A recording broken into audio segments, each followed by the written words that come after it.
जब मैं 7 साल का था, हमारा घर भी और जो हमारी 2 दुकानें थी वो भी सब बिक गया था। ये टीचर्स सबको पता था अच्छा लड़का है, लेकिन टॉपर मैं कभी क्लास में नहीं हो पाया। मतलब कोशिश करता था लेकिन हो नहीं पाया। लेकिन मतलब यूट्यूब पे वीडियो देखता था क्योंकि पेरेंट्स अफोर्ड नहीं कर सकते थे कोई भी कोचिंग।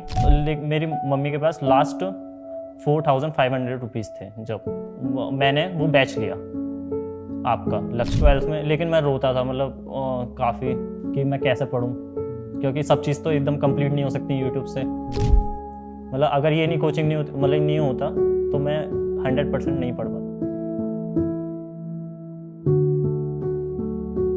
जय हिंद, मेरा नाम है अलख पांडे और आज हमारे साथ हैं जेई 2023 एडवांस के टॉपर अनुज। और अनुज की इस साल जेई एडवांस में 1785 रैंक आई है।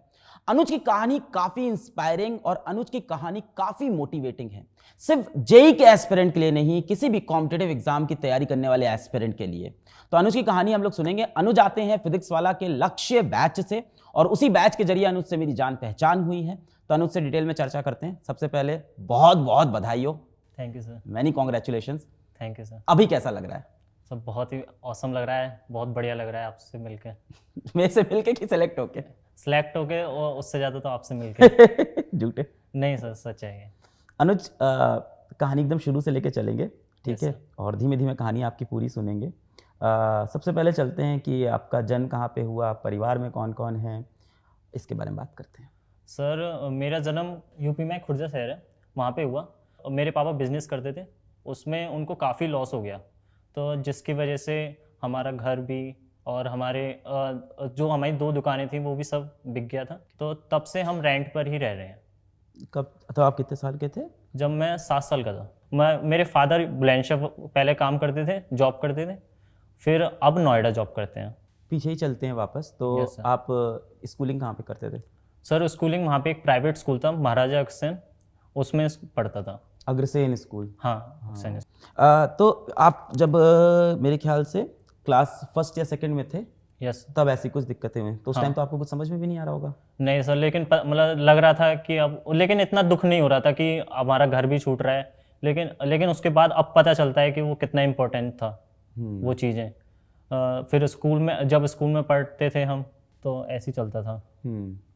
स्कूल में भी काफ़ी दिक्कतें आई, लेकिन पढ़ाई हमारी, मैं अपनी बहन से पढ़ा हूँ। मतलब वो अच्छा परफॉर्म करती थी बड़ी स्कूल है में। वो मुझसे 1 साल बड़ी है। 1 साल बड़ी है बस? हाँ। अच्छा। वो स्कूल में अच्छा परफॉर्म करती थी, तो उसको देखे देखे मैं भी स्कूल में कि मुझे भी पढ़ना है, ये सब चीज़ करनी है। तो जब आप छोटे थे, हाँ। फर्स्ट सेकंड थर्ड क्लास में, तो मम्मी पापा नहीं पढ़ाते थे, बहन पढ़ाती थी? वो हमेशा फर्स्ट आती थी, तो उसको देख के कि मुझे भी आना है। वो मतलब मैं नहीं आ सकता था, मतलब नहीं आ पाया 9 तक तो, लेकिन उसको देखता था। लेकिन हमारी मम्मी हमें दोनों को पढ़ाती थी। मम्मी ने कब तक पढ़ाया? मम्मी ने हमें 8th तक पढ़ाया। हाँ। मैथ्स वगैरह सब पढ़ाती हाँ, सब पढ़ाते थे। मम्मी क्या करती हैं? अदरवाइज जॉब भी करती हैं? हाँ, जॉब करती हैं। क्या करते हैं मम्मी? सर एक्सपोर्ट इंडस्ट्री होती है ना, उसमें वर्क करती हैं। अच्छा, तो जॉब के साथ साथ आपको पढ़ाना भी देखती थी? वो तो अब करती थी, अब करती हैं, पहले नहीं करती थी। पहले सिर्फ पापा करते थे। पहले सिर्फ पापा करते। हाँ। और बताओ, क्लास थर्ड फोर्थ फिफ्थ में क्या टॉपर थे आप? कैसे थे पढ़ाई नहीं में? सर, स्कूल के मतलब बारे में बताओ, कहानी है स्कूल। सर मतलब ये टीचर्स सबको पता था अच्छा लड़का है, लेकिन टॉपर मैं कभी क्लास में नहीं हो पाया। मतलब कोशिश करता था लेकिन हो नहीं पाया। लेकिन टॉपर बनना स्टार्ट हुआ सर 9th क्लास से। 9th में मतलब एक टीचर होता है जो इतना अप्रिशिएट कर देता है कि फिर मतलब लगने लगता है कि फर्स्ट ही आना है।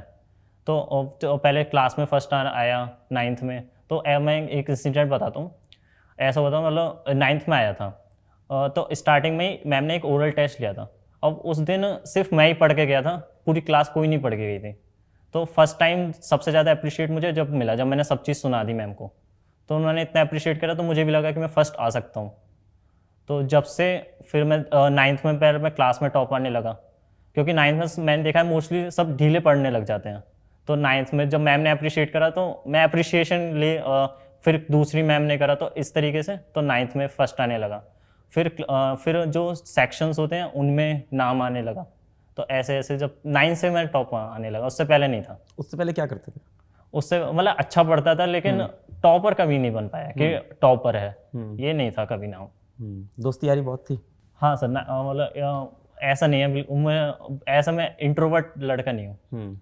आराम से पढ़ता था। और ये भी था, मतलब मेरा टीचर मुझे डांटते थे क्योंकि मेरा बाल स्टाइलिश बाल कटवाना ये सब मुझे अच्छा लगता था।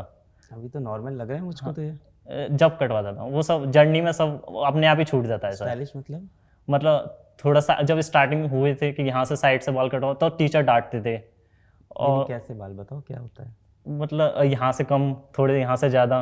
घर पे कोई प्रॉब्लम नहीं थी, नंबर लाओ, उसके बाद जो तुम्हारा मन है कोई दिक्कत नहीं है। तो लेकिन स्कूल में ये समझते हैं, लेकिन मैं समझता कि बाल से क्या दिक्कत है, वो तो अपना मन है। तो लेकिन वो 10th तक मुझे खूब डांट पड़ी है उस चक्कर में। मतलब बातें करना, पीछे बैठना। लेकिन एक थी मतलब क्लास में जो टीचर मेन बात बोल रहा है वो मेरी सब सुनता था, तो उससे मुझे इस चीज में दिक्कत नहीं आती थी। तो ये बात रही है। फिर क्या हुआ 9th क्लास के बाद? 10th मैंने अच्छे से पढ़ाई करी। और फिर मुझे जेई के बारे में पता चला 10th में। तो फिर मैंने जेई के लिए सोचा, क्योंकि जेई एक ऐसा एग्जाम है। में कहाँ पढ़ते थे? कोई ट्यूशन था? नहीं सर, मतलब मेरी एक दीदी है वहीं खुर्जे में, तो वो मैथ्स पढ़ाती थी, तो उनसे पढ़ता था मैथ्स। बाकी सब मैंने खुद कवर कराए। फिर 10th में अच्छे मार्क्स आए। और फिर 11th में साइंस लेके मैंने जेई की तैयारी स्टार्ट करी। पहली बार कब सोचा आईआईटी की तैयारी करनी है? सर 10th में मतलब सुना ही था कि आज अगर ऐसे एग्ज़ाम, मतलब ऐसा ये एग्ज़ाम होता है, इसको मतलब हर कोई नहीं दे सकता है, कोई भी। तो ये जब सुना था, लेकिन जैसे मैं मम्मी को बताता था तो वो मना कर देती थी, क्योंकि जैसे फीस उसकी काफ़ी ज़्यादा है, कैसे पढ़ोगे, ये सब चीज़ें। तो लेकिन मैं काफ़ी समझाता, नहीं फीस तो लोन मिल जाता है। लेकिन वो अभी भी डरती हैं, मतलब कैसे होगा। लेकिन ये पता था कि कैसे भी करना है। जब तो ये था कि अपने आप ही कुछ पढ़ लूँगा, कर लूँगा। लेकिन जब पढ़ना स्टार्ट करा था फिर 11th में आए, सिलेबस अचानक से हाँ सर, सिलेबस एकदम अलग हो गया। का सपना भी देख लिया। हाँ बताओ फिर आगे।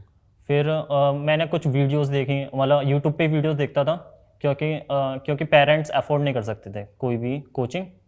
कोचिंग मस्ट थी, ऐसा मुझे मतलब ज़रूरत थी कोचिंग की, लेकिन अफोर्ड नहीं कर सकते थे। तो मैं वीडियोस देखता था, 1-2 चैप्टर मैंने वहाँ से कंप्लीट करे। फिर सर एकदम मेरे फादर हैं, उनका कॉल आता है कि उन्होंने मेरे बारे में किसी को बताया होगा, उनके फ्रेंड के। तो उन्होंने मुझे एक कोचिंग दिलवाई थी जो लॉकडाउन के टाइम ही स्टार्ट हुई थी। मैंने उस 2-3 महीने पढ़ा, लेकिन सर वो कोचिंग हमारे लिए तो काफ़ी महंगी, और वो कहते थे कि हम तो फ्री में पढ़ा रहे हैं ये सब चीज़ें। तो वो कोचिंग 5000 मंथली थी, लेकिन हमने 2-3 महीने कैसे पढ़ाया सब मैं मतलब जानता हूँ, मतलब काफ़ी। लेकिन पेरेंट्स को ये था कि कुछ तो करना है, करवाना ही है, सब चाहते हैं। तो बहुत मुश्किल से 3 महीने मैंने पढ़ा था उनसे, फिर वो बंद कर दी थी क्योंकि नहीं हो सकता था ऐसा। हाँ, जब तक मुझे पता नहीं था वो पीडब्ल्यू के बारे में। तो पढ़ाई अच्छी चल रही थी वहाँ, बस पैसा? हाँ सर, 2-3 महीने पढ़ा जब मुझे बिल्कुल पीडब्ल्यू के बारे में नहीं पता था। फिर सब इंसिडेंट आता है कि मेरी दादी बीमार हो जाती हैं, तो वो सबसे बड़ा फेज़ था। अब वो मुझे कोचिंग भी नहीं करवा सकते, और क्योंकि दादी काफ़ी मतलब ऐसे बीमार नहीं, मतलब बिल्कुल बीमार जो हो जाना है कि उनको हॉस्पिटलाइज ये सब चीज़ें करनी पड़ेंगी, तो वो फीस भी अफोर्ड नहीं। तब एक बार मैं लेकिन फिर भी जब मैं आपके वीडियोस देखता था तब कि नहीं मैं अपने आप ही कर ही लूँगा। तो पूरा 11th अपने आप पढ़ रहे थे बाकी? हाँ, उसके बाद मैंने आपके वीडियोस देखे, कंप्लीट करा, तो जो सिलेबस मैं कर सकता था। फिर 12th में? हाँ 12th, क्योंकि 11th कंप्लीट हो गई। फिर 12th में, लेकिन मैं रोता था, मतलब काफ़ी कि मैं कैसे पढूं, क्योंकि सब चीज़ तो एकदम कंप्लीट नहीं हो सकती यूट्यूब से। और गाइडेंस भी चाहिए होती है। फिर एक मतलब ये लकी कह लो या ईश्वर कि एक दिन मेरे दोस्त ने, मुझे बिल्कुल आइडिया नहीं था कि लक्ष्य बैच भी चलता है ये सब चीज़ें, क्योंकि मैं इतना यूट्यूब पे देखता नहीं था। तो मेरे दोस्त ने एक दूसरे दोस्त के बारे में बताया था कि वो वहाँ से पढ़ रहा है पीडब्ल्यू लक्ष्य से। और मैंने कहा ठीक है, लेकिन मुझे ये था कि पढ़ूंगा, मैं भी पढ़ूंगा। फिर मेरी मम्मी के पास लास्ट 4500 रुपीज़ थे, जब उनके पास बचे हुए, उन्होंने रख रखे थे। तो मैंने वो बैच लिया आपका लक्ष्य जेई का 12th में। जब उन्होंने भी देखा मैं रोता था लेकिन पढ़ता था, कि अपने आप ही पढ़ लूँगा। 4,500 बचे थे किस चीज़ से? पापा की सैलरी मतलब कहाँ से बचे? नहीं जब मेरी मम्मी नोएडा ही वर्क करती थी, काम करती नोएडा थी। कब आई? ये तो बताया नहीं आपने। मैं तो इसी साल आया हूँ, मेरे पापा 5 साल से हैं। तो नोएडा क्यों मूव किए, क्या हुआ? सर नोएडा क्योंकि सर एक्सपेंसेस हमारे बढ़ने लग गए, और तो बुलंदशहर से वो उनको नोएडा थोड़ा सही लगा, तो नोएडा फिर मेरी मदर भी आ गई क्योंकि पापा फिर अकेले रहते, तो नोएडा उन्होंने भी वर्क करा क्योंकि दोनों ही काम करेंगे जब ही हो पाता। पर आप वहीं थे बुलंदशहर में? हाँ हाँ, दादी के पास रहते थे, उन्होंने पूरा एफर्ट्स दिखाया है हमें तो मम्मी पढ़ाने। ने जॉब स्टार्ट तब की जब आप किस क्लास में थे? जब 9th में था, 9th या 8th तक, 8th में लास्ट में आई थी वो नोएडा, तब से तब मैंने बैच लिया था ये आपका लक्ष्य जी। और सर मुझे मतलब मैं तुरंत बोलूँ तो मैंने ये लिया था कि चलो बोर्ड का तो पढ़ ही लेंगे, कुछ नहीं करेंगे तो। लेकिन जब ये बैच मैंने 1-2 दिन तो बिल्कुल सीरियसली नहीं लिया कि ठीक है चलो पढ़ लेंगे, क्योंकि इतना विश्वास नहीं होता है ना कि इतने कम पैसे में ये इतनी सारी चीज़ें मिल सकती हैं। तो 2-3 दिन तक कॉपी नहीं बनाई, लेकिन लेक्चर देखे और वो लेक्चर देख के समझ आ गया सर बहुत बड़ी चीज़ हाथ लग गई है। तो फिर मैंने सब फिर मेरे दोस्त आकाश में पढ़ते थे, एलन में पढ़ते थे, तो वो बताते थे। लेकिन मैंने जब PW का जब मैं अपने उनके क्वेश्चन देख के अपने सॉल्व करता था, तो कि तुम्हारी क्लास में ये भी पढ़ाते हैं, ये भी पढ़ाते हैं, तो सब वो बहुत बढ़िया मिल गया था मुझे।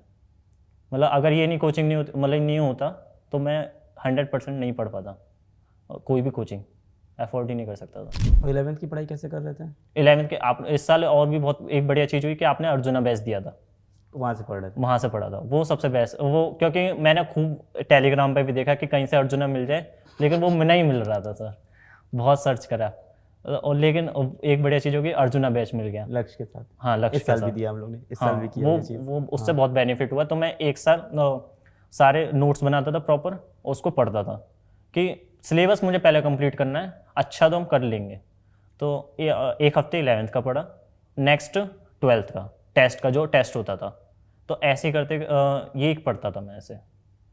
ये सबसे बेस्ट स्ट्रेटेजी लगी मुझे। तो आपने ड्रॉप ईयर में लक्ष्य बैच लिया जिसमें अर्जुना का भी फ्री मिल रहा था, यस और उसी से भी पढ़ने लग गए। उससे ही पढ़ना है। फॉर अ ड्रॉपर स्टूडेंट आप कितना टाइम लेक्चर देखने को देते थे और कितना टाइम सेल्फ स्टडी को? सर मैं लेक्चर रिकॉर्डेड देखता था, लाइव में जब तुम्हें देखना है मतलब वो नहीं हो सकता है और टाइम भी ज़्यादा लगता है, तो मैं और जैसे जब सर क्वेश्चन देते हैं तो स्टॉप करके क्वेश्चन करना खुद ही करता था। तो मैं रात को देखता था लेक्चर, जब मेरा पढ़ने का मन नहीं करता था तब मैं लेक्चर देखता था कि ये यूटिलाइज कर सकते हैं। क्योंकि लेक्चर तो एंटरटेनिंग है। हाँ, मजे की लेक्चर चीज़ है। एंटरटेनिंग है, यस सर, कि उसमें अपना दिमाग नहीं लगाना, टीचर जो समझा रहा है उसको समझना है केवल, तो ये इसलिए मैं उसमें पढ़ता था। नोट्स कैसे बनाते थे? सर नोट्स तो मैंने मतलब एक बार बनाए फिर दोबारा बनाए, ऐसे मतलब उसमें ऐड करता गया, जैसे जो क्वेश्चन किसी बुक का कोई क्वेश्चन करा। जैसे फिजिक्स का लेक्चर चल रहा है, हाँ, तो पूरे लेक्चर का नोट बनाओगे सारे क्वेश्चंस का या कुछ ही क्वेश्चंस का बनाते थे, ये पूछ रहा हूँ। सर मैं लेक्चर के साथ ही नोट्स बनाता था, जो सर ने थ्योरी लिखी है वो पूरी लिखता था, क्वेश्चंस जो मेरे से हो गए क्योंकि सर टाइम देते हैं तो वो नहीं करता था, और जो सर ने बताया कि एक्स्ट्रा मतलब इसकी तुम्हें ये किस तरीके से करा गया ये पता होना चाहिए वो लिखता था, और जो नहीं हो पाते थे वो लिखता था। यानी नोट्स छोटे बनाने की कोशिश करते हाँ, थे जितने हो सके। क्वेश्चंस जो मेन क्वेश्चंस हैं जिनके लिए मुझे दोबारा रिवाइज करने में ज़रूरत पड़ेगी वो लिखता था, थ्योरी पूरी लिखता था। मैथ्स में भी यही अप्रोच थी? हाँ, मैथ्स में भी यही अप्रोच थी। केमिस्ट्री में ओसी में तो पूरा लिखते होगे? हाँ, उसमें पूरा, उसमें क्वेश्चंस भी सारे, क्योंकि हर क्वेश्चन एक डिफरेंट होता बट है। फिजिकल के अंदर वहाँ भी सेम है? हाँ, फिजिकल के अंदर भी। रिवीजन कैसे करते थे और क्या रिवीजन के लिए कोई शॉर्ट नोट्स थे तुम्हारे? सर मैथ और फिजिक्स के लिए शॉर्ट नोट्स की मुझे नहीं लगता ज़रूरत है, क्योंकि वो फॉर्मूले तुम उसके 2-3 क्वेश्चन करोगे तुम्हें याद रह जाएगा, उसके बाद तो कॉन्सेप्ट है तुम्हें कैसे लगाना है। लेकिन केमिस्ट्री के लिए तुम्हें बार बार रिवाइज करना पड़ेगा, IOC मेनली, तो वो मैं नोट से रिवाइज करता रहता था। ऑर्गेनिक के लिए उस कॉन्सेप्ट सीख लिए तो उसका कोई क्वेश्चन लगा लिया उस तरीके के, ऐसे करता था। फिजिकल भी मोस्टली DPP कर ली दोबारा, वो करता था, या नोट्स। रिवीजन तुम सेल्फ ड्रिवन थे या टेस्ट ड्रिवन थे? रिवीजन तुम्हारा सेल्फ ड्रिवन था या टेस्ट की वजह से रिवीजन होता था? सर टेस्ट से तो मैं मेनली सिलेबस कंप्लीट कर रहा था क्योंकि मेरा सिलेबस रह रहा था, और रिवीजन मैं सेल्फ करता था कि जैसे मन नहीं कर रहा है तो IUC पढ़ रही, ऐसे ऐसे पढ़ लेता था। अपना शेड्यूल बताओ ड्रॉप ईयर का पूरा। सर ड्रॉप ईयर का यही शेड्यूल था। मैंने कोई भी फिक्स नहीं करा है। जैसे एक हफ्ते मैं रात को पढ़ा, अब वो रात को पढ़ते पढ़ते अब तुम बोर हो जाओगे, मन नहीं करेगा, तो नेक्स्ट कुछ और अच्छा कहीं से सुना, मतलब कि ऐसे पढ़ना चाहिए, तो उसको ट्राई करा मैंने। जब तुम ट्राई करते जाओगे तो एफिशिएंसी फिर कम नहीं होगी अगर तुम चेंज करते रहोगे। तो मैं ऐसा करता था, एक चीज़ नहीं हो पाती थी मुझसे रेगुलर। तो लेक्चर देखने का कोई फिक्स टाइम नहीं था तुम्हारा, कभी भी देख लेते थे दिन भर में? हाँ, वो कभी फिक्स नहीं रखा। DPP करने का कोई फिक्स टाइम नहीं है? मतलब लेक्चर देखा उसके साथ DPP करता था। जस्ट बात हाँ, करो। उसके जस्ट बाद। बहुत बढ़िया। टेस्ट क्या तुमने सारे दिए बैचेस के या कुछ सेलेक्टिव देते थे? नहीं सर, टेस्ट मैंने सारे दिए। लास्ट ईयर ऐसा होता था, मतलब टेस्ट देता था तो उसमें अच्छी रैंक्स नहीं आती थी, लेकिन देता लास्ट ईयर भी सारे था, चाहे सिलेबस कंप्लीट हुआ नहीं हुआ, क्योंकि जितना हुआ है तो उसमें टेस्ट से बहुत फ़ायदा रहता है। तो इस साल भी मैंने सारे टेस्ट दिए, और टेस्ट जब सारे देते हैं हम तो घबराहट नहीं रहती है कि अभी पढ़ना है अभी नहीं पढ़ना है। उससे पहले, क्योंकि स्टार्टिंग में 12th के स्टार्टिंग में टेस्ट हुआ तो मैं 15 दिन पहले से ही टेस्ट की तैयारी, ये भी क्वेश्चन, उससे फ़ायदा नहीं होता है। लेकिन टेस्ट सारे अपने नोट्स ही पहले रिवाइज कर लोगे ना, तो उससे टेस्ट काफ़ी अच्छा चला जाएगा। अभी तो रैंक अच्छी आ गई है और जब मार्क्स आया होगा तो और अच्छी रैंक एक्सपेक्ट भी कर रहे होगे। Yes sir. क्योंकि इस बार तो बहुत इन्फ्लेशन हुआ है, रैंक पीछे गई। पर मार्क्स आने के पहले बात करें हम लोग अक्टूबर नवंबर की, उस समय लग रहा था इस बार जेईई निकल जाने वाला है? सर निकल जाने का तो एक्सपेक्ट हो ही जाता है, निकल जाएगा, लेकिन अच्छी रैंक का वो हर समय डर लगा रहता है कि न हो पाएगी नहीं हो पाएगी। लेकिन सबसे ज़्यादा बूस्ट जब मिला जब मेरा प्रहार रैंकर बैच में हो गया। और क्योंकि ऐसा हुआ था, जब रैंकर बैच के रिजल्ट नहीं आए थे, पेपर हो गया था, तो मुझे और पे मैसेज आ गए थे कि आपका सिलेक्शन हो गया है। तो वो मैंने टेलीग्राम पे देखा, तो उस समय मैं बहुत ज़्यादा डिप्रेस हो गया। किताबें कोई अलग से सॉल्व कर रहे थे? सर एज सच तो नहीं करी है मैंने इस ड्रॉप ईयर में, क्योंकि 11th तो 12th में रहता है कि ये भी कर लेते हैं ये भी कर लेते हैं, लेकिन 12th में मैं रिकमेंड करूँगा नहीं, सिर्फ जो सर नोट्स लिख रहे हैं ना और जो सर बोल रहे हैं वो माइंड में बैठा लो। किताब तुम्हारे पास टाइम है तो एक बार सॉल्व कर लो, कोई दिक्कत नहीं है। मॉड्यूल खरीदे थे? नहीं सर, मॉड्यूल नहीं। मॉड्यूल नहीं, तो सिर्फ नोट्स? हाँ यस सर। और DPP और मतलब जैसे मैंने मैथ्स में कुछ चैप्टर्स की सिंगेज करी है ऐसे, और ऑर्गेनिक में MS चौहान करता था, और फिजिक्स में मैंने 11th में 12th में करी है DC पांडे। ड्रॉप ईयर में मैंने फिजिक्स में केवल लेक्चर्स और कॉन्सेप्ट सीखे हैं और थोड़ी बहुत इरोडोफ करी है। तो तुमने अपना कंटेंट लिमिट कर लिया था? हाँ, कि सर मैंने ये देखा है, जैसे अगर एक चैप्टर को तुम 15 डेज भी पढ़ लोगे, लेकिन और उससे अच्छा है पूरा सिलेबस तुम्हारा कंप्लीट हो जाए, तो उसमें ज़्यादा मार्क्स आएंगे, मल्टीपल टाइम रिवाइज कर लो। हाँ, उसमें ज़्यादा मार्क्स आएंगे। एक ही चैप्टर को 30 दिन पढ़ लिया, बाद में रिवाइज भी नहीं कर पाए। हाँ, क्योंकि मतलब एक चैप्टर को अगर तुम दोबारा पढ़ोगे तो उसमें नई चीज़ें मिलेंगी, फिर दोबारा करोगे वो ऐड करते जाओगे, तो सब चीज़ ऐड होके वो फ़ायदा देता है। एक बार पढ़ने पे वो फिर दोबारा कॉन्फिडेंस नहीं आ पाता है, जब भूल जाते हैं, ऐसा लगता है सबको। रिजल्ट आने के बाद घर वालों का क्या रिएक्शन रहा? सब खुश थे, और सब रिलेटिव्स के भी कॉल आ रहे थे, बस बहुत बढ़िया, यही मन होता है।